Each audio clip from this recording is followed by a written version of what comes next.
All right, I am here with Coach Pendleton. How is your day, Coach? It's going good. Beautiful sunny day in Fort Dallas, Oregon. Of course it is. Alrighty, so I just kind of wanted to start with a little bit of your history. So you're the head coach over at Oregon State University right now, and you've been there since March of 2020. Mhm. And prior to that, you were over at ASU, right? Assistant coach over there. Yep. Okay, so you wrestled at Oklahoma State in college. What led you to go to ASU? Well, it's actually a little bit, it wasn't a direct shot. I'm from California, and so one of the things that I always kind of wanted to do is make it back west, be a little bit closer to family. And I'm a West Coast guy, and I love the West Coast, so I always like wanted to start coming that way. Um, I had a really good career at Oklahoma State, but if I had to say there was any negative, it was my friends and family didn't get to partake in a lot of my success. So I went from ASU to my assistant coach, Mark Branch, who's been on your podcast. He took the job at Wyoming, talked me into going over there, and it was a pivotal moment in my career where, you know, not to say anything negative about Wyoming, but when you're at Oklahoma State, it's like you're at the Yankees. Like, you have the best facility, the best support, the biggest budget, biggest donors, I mean, best recruiting classes. And when Mark took over at Wyoming, he was pretty much building from scratch up for what he's been able to do the last couple decades. It's been just impressive. So I went there, and that's where I really like got to learn like coaching and building a program, and really starting to kind of lay the blueprint for my chance at being a head coach. And I was there for a couple years, and then Zeke Jones was a national team coach that he stepped down from that role and took the head job at ASU. And that just kind of got me thinking about, okay, I've always coached and worked under Oklahoma State guys. This would be an opportunity to work under somebody completely different, with a different mentality and thought process. And Zeke has a very CEO mindset where a lot of delegation, a lot of structure and organization, and kind of thinking outside the box was trying new things. And so I took the job there, and was there for another 4 or 5 years, and loving the being on the West Coast, being closer to home. And I had an opportunity that just kind of come out of nowhere to be the head coach at Oregon State. I remember that literally at the Pac-12s, they gave me a call. That was about a week before the NCAAs got canceled by COVID. And so then I, pretty much faked it till I made it, and my interview process with a suit, tie, and jacket on, just like this on my Zoom calls, and then shorts and flip-flops like I'm wearing right now underneath the table. Yeah, that's awesome. Yeah, COVID definitely was a quite a time change. So you got hired officially a week before COVID kicked in. No, the NCAA tournament had gotten canceled, and I think April 6th is when I actually got the job, because they had let the previous coach go, um, right before the Pac-12 tournament, with the idea of, hey, we want to be able to start interviewing people at the NCAA championship. So I actually had a dinner interview Wednesday night of the NCAAs, and that got canceled, obviously with it. So then everything went to just Zoom and virtual. That's that is quite the story.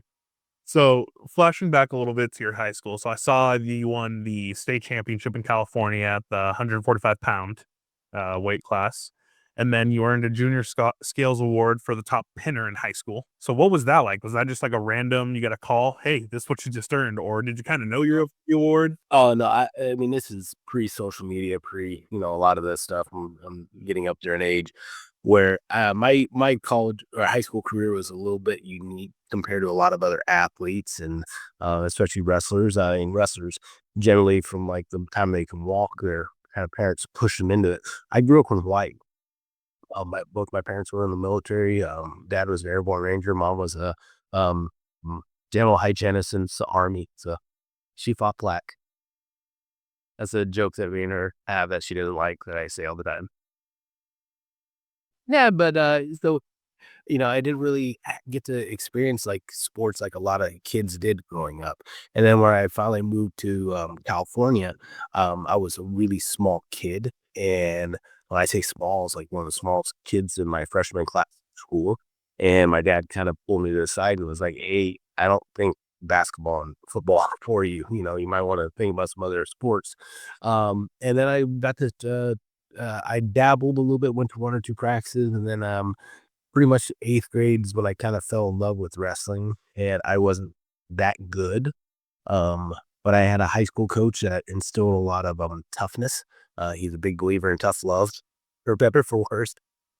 Um, and I ended up going to Oklahoma State camp my in between my sophomore and junior year, and this is when I was going through a lot of uh, um, poor choices in life as a young adolescent man that's just trying to find his way and his identity.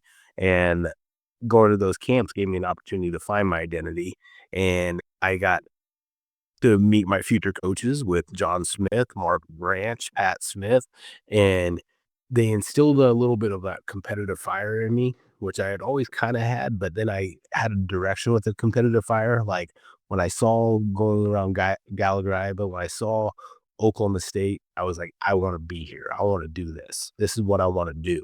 And at that point, like I said, I wasn't really a good wrestler.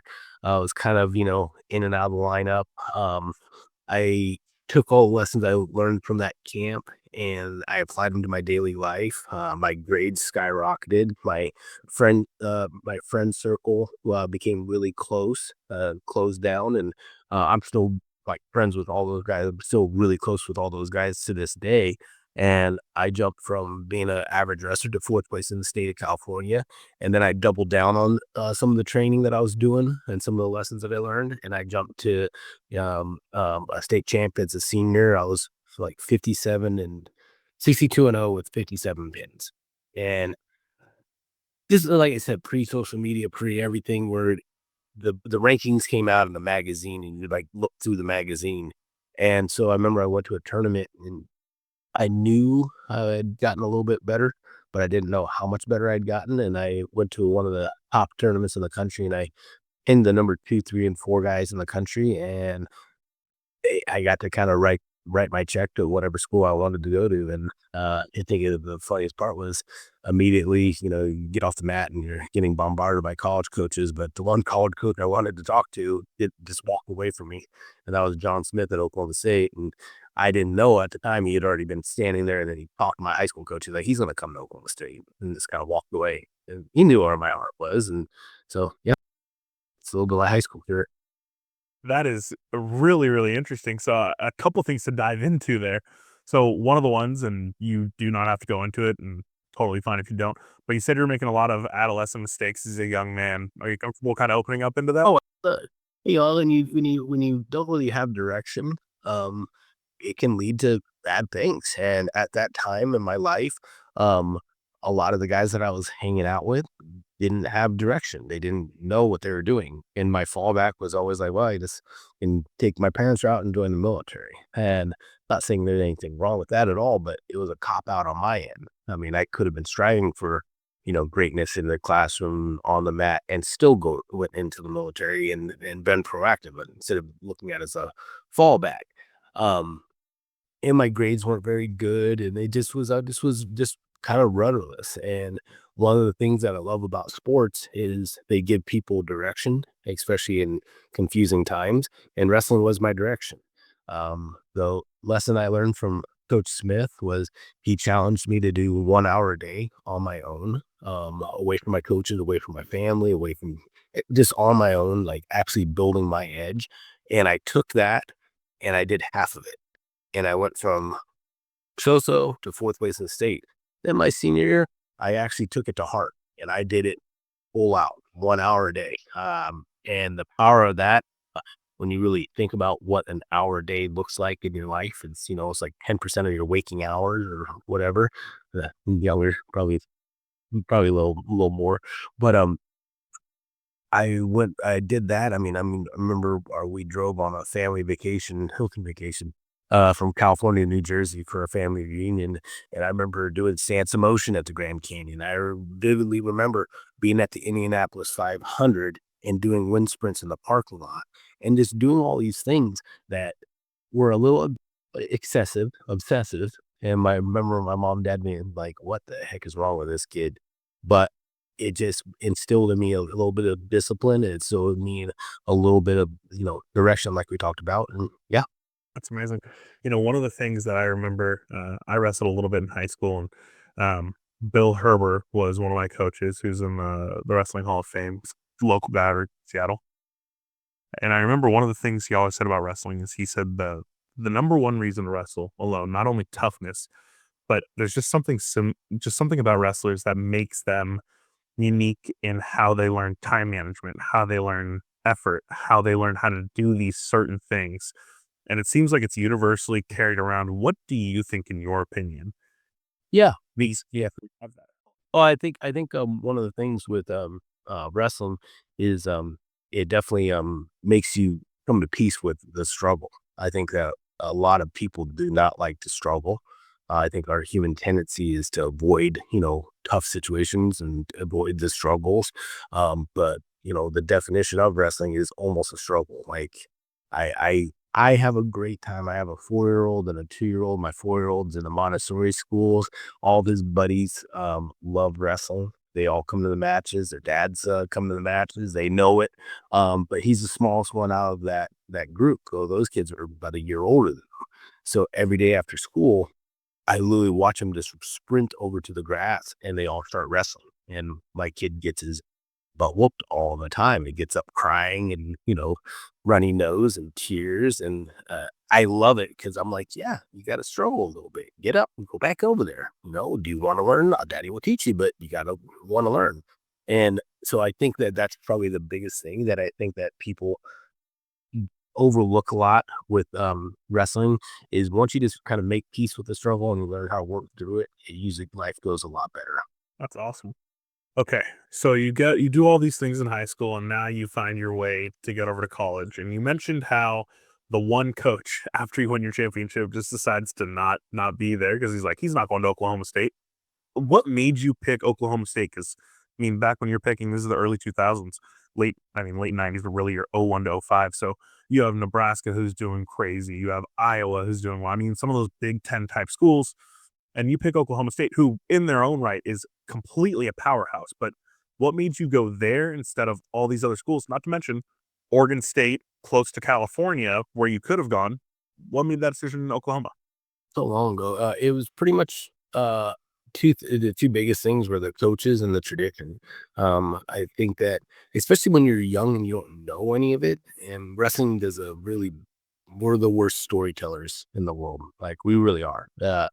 Just from USA Wrestling to NCA, like we don't tell a story. We don't promote. I can tell you exactly what that jersey behind you, what hey Rod, we don't do that. So it's a little frustrating. So when I got to go to Stillwater and actually see the history and see people in wrestling singlets from 1917 and see all that, it definitely just made a huge impact in my life and just being like, wow, this is really cool. In California at the time, the colleges were kind of on the decline. They're coming back up now, but just wasn't anything like that.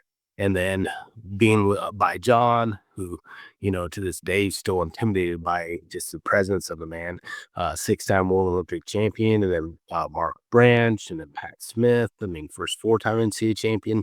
It was, and I was like, I get to actually like work out with these guys.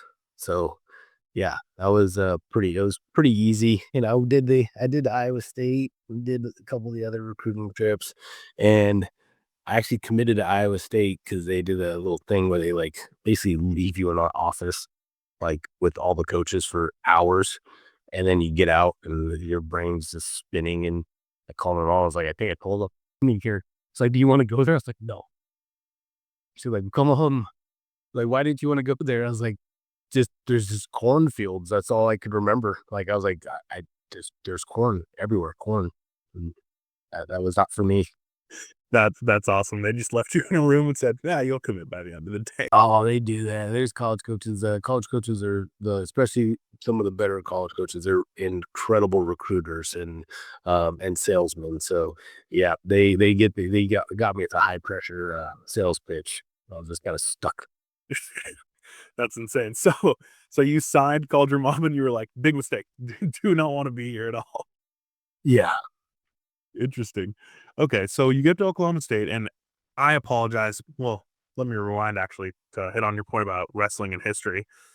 It does seem to be a very interesting thing that wrestling, one of the most historic sports of all time, you can trace back all the way to Greece. For some reason, that was an Olympic sport, heavily sought after and amazing. But for some reason, over the years, the lore hasn't grown with it. In fact, if you go to most kids and you ask them, "Hey, what's wrestling?" They're going to be like, "WWE, Triple H. This is awesome." So, why do you think we struggle with the storytelling aspect when, in reality, there's more history to tell you about wrestling than there is NFL football? Well, a lot of different factors. I think by nature, a lot of wrestlers are humble, they have a lot of humility, and aren't as outgoing or as flamboyant personality wise. Um, I think that's growing a lot. I think when you see the kids, because high school wrestling is still growing fast. I mean, like it's popular. We run into a problem at our institutional level with the NCAA, with USA Wrestling. And we just had the World Team Trials in Louisville, Kentucky a couple weeks ago.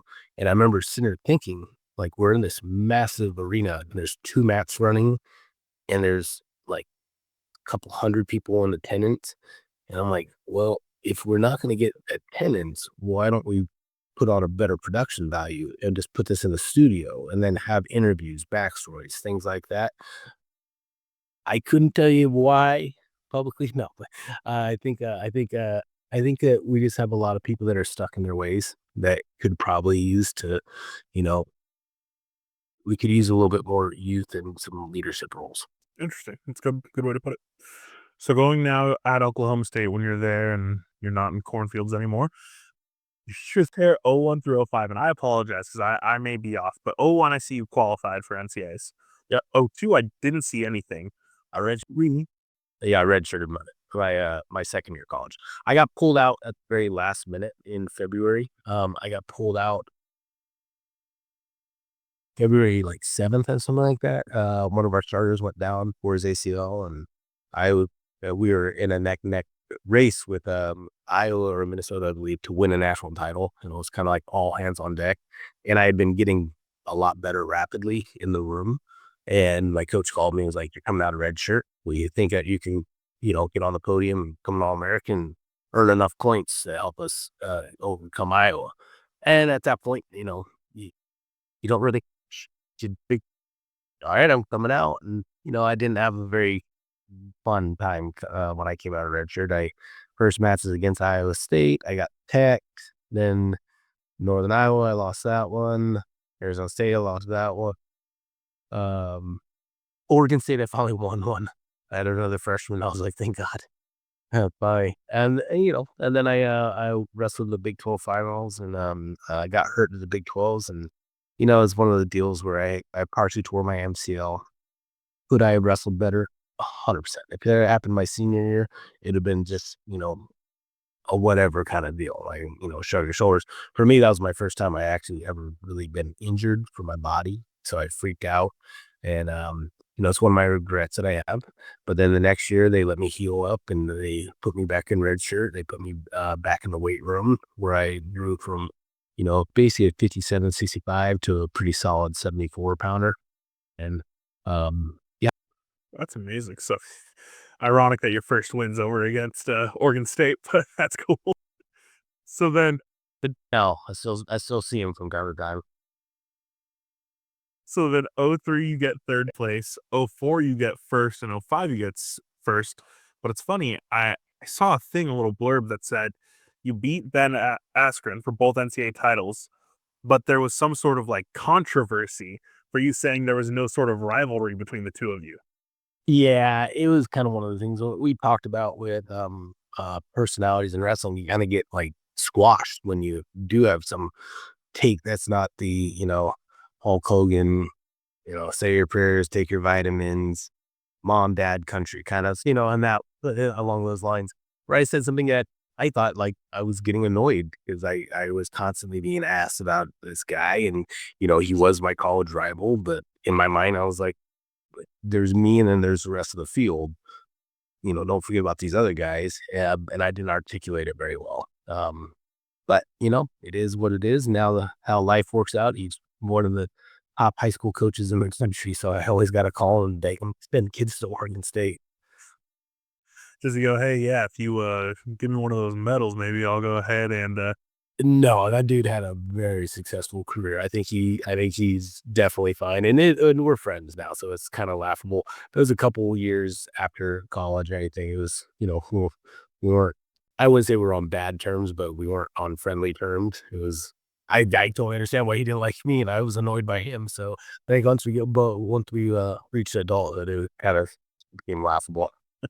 that's awesome. So you ended up having an overall record at Oklahoma State of 118-12.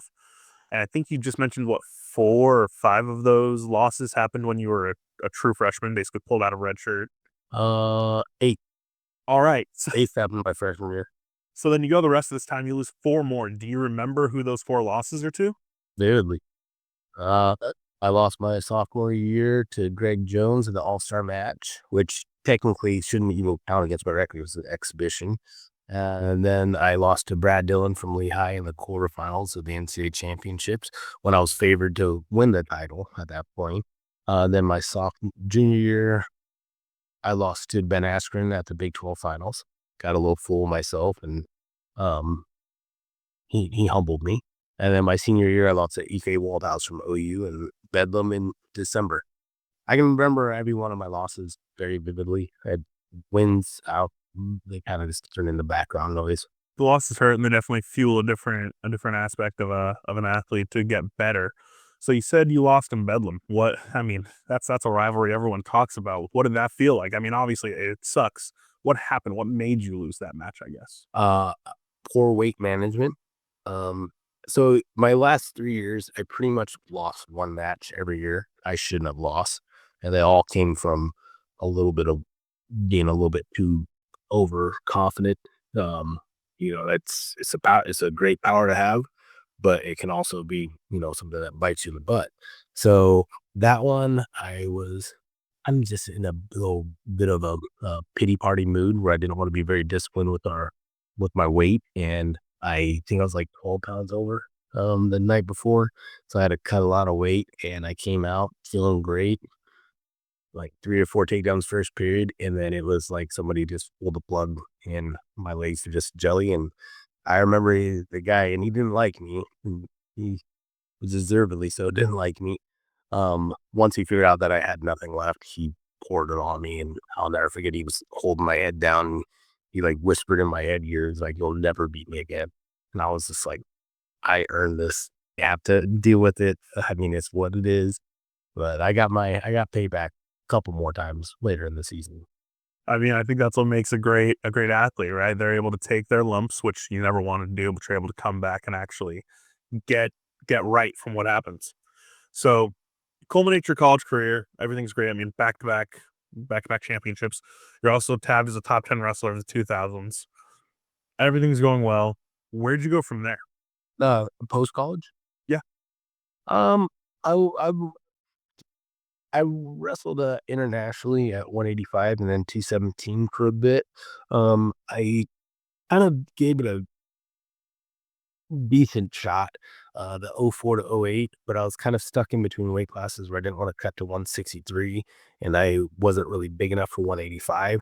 This was the day before weigh-ins when people were using IVs and people were cutting from 205, 210 to 185. I mean, I was wrestling some big guys, and I just never could put it together.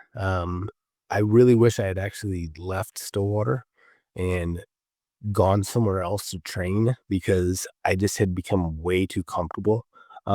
It's Oklahoma State, and when you're a young man and you're a successful college wrestler in Stillwater, life's fun. It's hard to focus in. I wish I had gone somewhere else, got a little bit uncomfortable in the training center, probably um, really dedicated myself to learning the craft and pouring in. I just kind of took the foot off the gas a little bit. And I also probably wanted to get into coaching a little too quickly. I think that it's really hard to be a coach and be a really high level competitor because as a coach, you have to be completely selfless. And then as an athlete, you have to be selfish. So it's kind of that hard balancing act where I'm in a practice and I'm training, but then I see a freshman doing something wrong. I have to go help him. And then I have to worry about, hey, am I beating this guy up too bad? I got to keep his confidence high, let him feel competitive. And so I did that, and I didn't really have the success that I had, and then I wanted to have. And then kind of in my early 30s, I moved to Wyoming, and I was training a guy named Clayton Foster, who was a senior level athlete there. And I was just training with him and lifting and training and doing everything. And I just kind of just got into shape again. And so I had no real desire to do it, but I had been retired for a year or two as a competitor. Uh, I went to the US Open with Clayton, and basically this guy, when he's not in wrestling anymore, he's a little bit of a wild card. He kind of like came up to me and was like, "Hey, we want you to wrestle for our club at the Open." I was like, "Well, I wasn't really planning on wrestling." He's like, "I'll give you $500." And like, I was like, "All right." And then I took second at the Open, second at the trials, and made one or two more national teams after that. So it was kind of weird. Like at the end of my career, I had the best success internationally. Interesting. And so you were at Tempe with John Smith, correct? Zeke Jones. Exa Okay. And so what do you think was the biggest thing you learned there? How to organize a structure and organization. I think that that was probably the biggest thing about knowing that X's and O's, like that's not part of the job. Like that's a very small part of the job. Fundraising, recruiting, community outreach, all these small things that make us a program successful. You have to do as it's not. It wasn't really established here. We had to kind of get it up and running again. I think that's one of the reasons you see our dual meet attendance at you see a lot of the community being excited about everything is well, the coaches work extremely hard about the things outside the room. Okay. And so you're named freestyle assistant coach for Team USA in 2017. What was the experience like? Oh, yeah, so I had a couple young, really good guys, and you're an assistant coach. You do a lot of volunteer work for USA Wrestling because it helps you pad your resume. It helps you in recruiting. It helps you all around if you have a goal of being a head coach. So I was able to be on a couple junior world coaches assignments and win a world championship in Finland. Win a couple of different things, and it was just fun being around all those guys and. Traveling, I used to hate traveling as a competitor. Traveling as a coach is a lot better. You get to go out to have nice meals and not be stressed out and cutting weight and all that. That's nice. That's nice. And so you were over at Wyoming also for a little bit with Coach Branch, and he coached you a little bit when you were at Oklahoma State too, right? Yeah, no, he was a huge part of my coaching. So what do you think is the biggest thing you learned from him, and what's something that you took from him from Wyoming that you brought with you to Corvallis? That's a good question. Well, it sounds actually really funny to say, but from Branch, I learned how to value my relationship with my administration and really understand that that is pivotal. Um, you can't just go in there expecting things and demanding things. You have to come first showing them you're ready to do the work to get those things and ask for that roadmap. How do I get these things? And I think that Mark was extremely good and his AD Berman and Matt was in Hunt who's still there. They do a great job of listening. And I think that that was something that I took to Arizona State is you don't have to just fork over 25. Tell me how I can fundraise 25 and apply this to what we want to do. Interesting. So you're officially named head coach now. You're at Oregon State.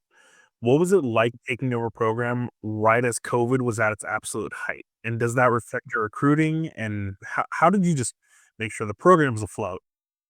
Yeah, well, the first thing is you have 35, 40 athletes that are now struggling through a global pandemic, especially, that age group, that high testosterone, they want to be outside, they want to be doing something. So kind of keeping their focus and keeping them in line with their classwork, with everything else, with, social media and all the craziness that but we all have to rehash COVID, we all went through it. And then there was Pacific Northwest COVID, which it was a little bit stricter up here. So there was that. We didn't get to even have like a real workout until like November and actually being in the room and then fighting through all the testing protocols, just doing everything that we had to do just to have a season. It took a lot out of a lot of us. But it also gave us a chance to get a little closer with the guys on the team, to have gratitude for the sport. So it wasn't the easiest, but we made it through. That's good. And so you've been at Oregon State now for 4 years. I think you have 6 All-Americans, a Pac-12 championship, a 27-20 record, and you've had 2 top 25 finishes. So successful, very successful. But what's the recruiting style like? Because you just mentioned a minute ago that, they just put you in a room and said, "Hey, we're gonna get you to commit back in there." What's your style like? Well, with the changing landscape of NCAA and the roster cap limitations now, NIL, everything, you've had to kind of adapt to it. We used to be a little bit more of a low pressure kind of recruiting style. We have ramped it up a little bit where we do the homework, build the relationships, and when we bring a kid on campus, it's kind of one of those deals. It's like, do you want to be here? Do you like it here? No, okay, well, you need to go look somewhere else. Totally understand that. We're gonna have to go look somewhere else as well too. A little bit like dating, he has to go out and she says, "Yeah, I had a good first date, but I'm still gonna go see some other guys." You're like, "Well, that doesn't really bode well too well for me." So we have shifted that mindset a little bit more. That's good. So, what do you think something that you envision for Oregon State in the future? Beyond the wins, beyond the changing landscape, what's one thing that if you left Oregon State, you'd be able to say, I implemented this? Think continue to do a lot of the stuff that we have been doing, building our endowment fund, building our NIL fund, retaining student athletes, keep growing the community outreach. I think if there was one thing I'd like to have a little bit better on would be buy-in from our high schools in the Pacific Northwest region to come to our RTCs and utilize those practices.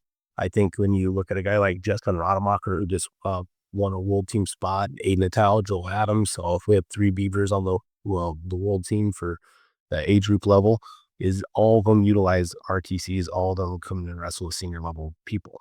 We need to continue to push that message and get people to come and work out. That's very well.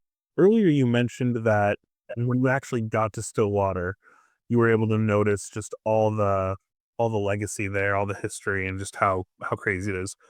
Oregon State's no slouch either, right? Like they have All Americans dating back to I think the 1952. I think was the first. Over longer, way, I think early 19th century, it's Robin Reed. There you go.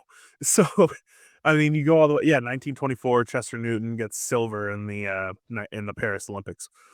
So, there's all these different. So, I guess there's a couple different things to hit on. One, how do you make sure that history stays alive through Oregon State, and how do you make sure you're portraying that to the students that are looking at schools?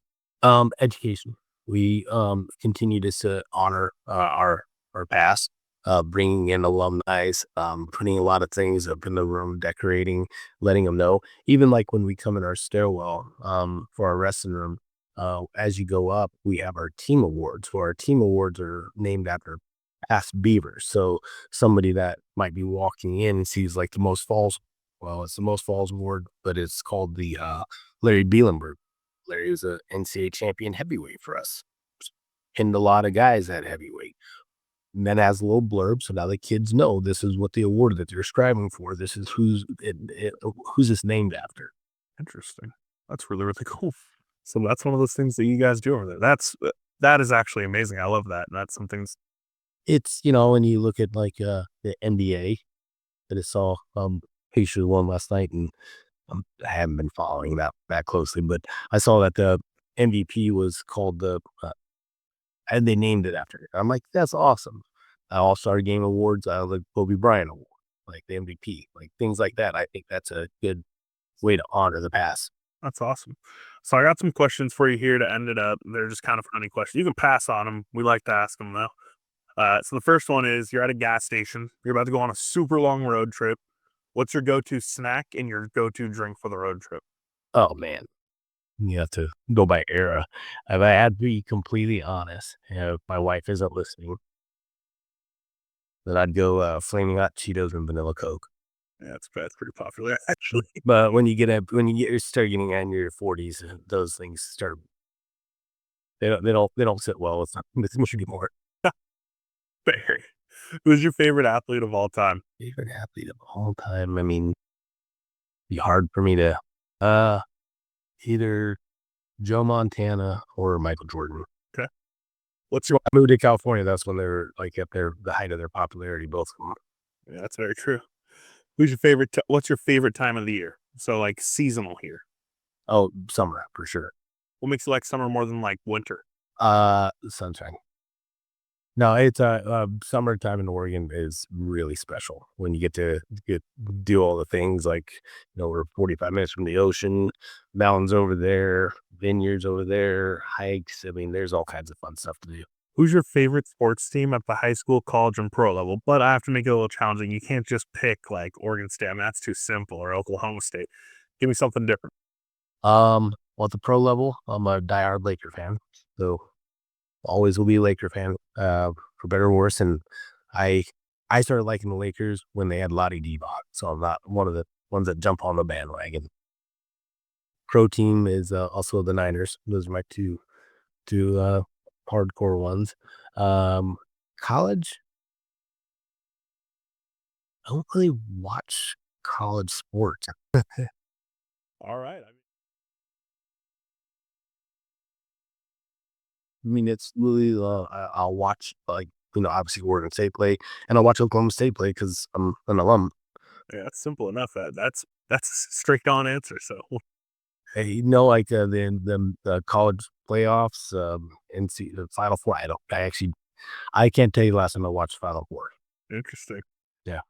So I gotta ask, if you're a Laker fan, who's like your top three Lakers of all time? Oh, that's easy. Kobe's 1, Shaq's 2. Third, that gets a little tricky because um, that gets really tricky. I got a couple different ones. I I'm gonna be stuck between, um no, I'm not gonna be stuck. It's gotta be Derek Fisher. At three? For my personal ones, yeah. Yeah. All right. What I watched, I mean, obviously you wanna go you didn't say the best, you said my favorite. That's totally different. If it's the best, then that's a whole 'nother headache. I guess that's a good problem to have. And No, I can tell you I'd rather have Derek in the last minute of a game, I'd rather have Derek Fisher over Shaq. I'd have him over LeBron. I mean, that dude hit some big shots, clutch pressure shots. that is very true. All right. So I got another one for you. Last question. So Luke Combs has a song. It's called "Doing This," and so the whole point is the very beginning of it is just says, someone asked me once in an interview, what was growing up like? Where'd you go to school? And what would you do if you weren't doing this? So my question to you is, if you weren't coaching over in Corvallis, if you weren't doing all these amazing things, what would you be drawn to? What would you be doing now? Um, Probably something in sales or marketing. Okay. Anything specific? No, I would just, honestly, it's a lot of the skills you learn as a head coach that, like, I don't know, like I love like buying things now or helping people buy things like cars or anything like that, and just beating up the salespeople. Just not physically beating them up, just arguing, haggling. I love it. You know what? That's very true. All right, coach. Is there anything that you want to say to any of the kids listening? Oh, sure. No, thank you for having me on, and it was fun. Of course. How can they get a hold of you if they want to reach out? Any recruit, I would just our emails are public, social media is public. Send a message one way or the other, and we don't really use recruiting services. I don't really believe in them. I think they're kind of scammed. I like kids that are proactive and that reach out to you. Do you have another minute? Sure. So you're saying they're kind of a scam. Are you talking about like NCSA? Oh yeah. Is this What? so? When I say a scam, I think that they're cooking. They give you a template.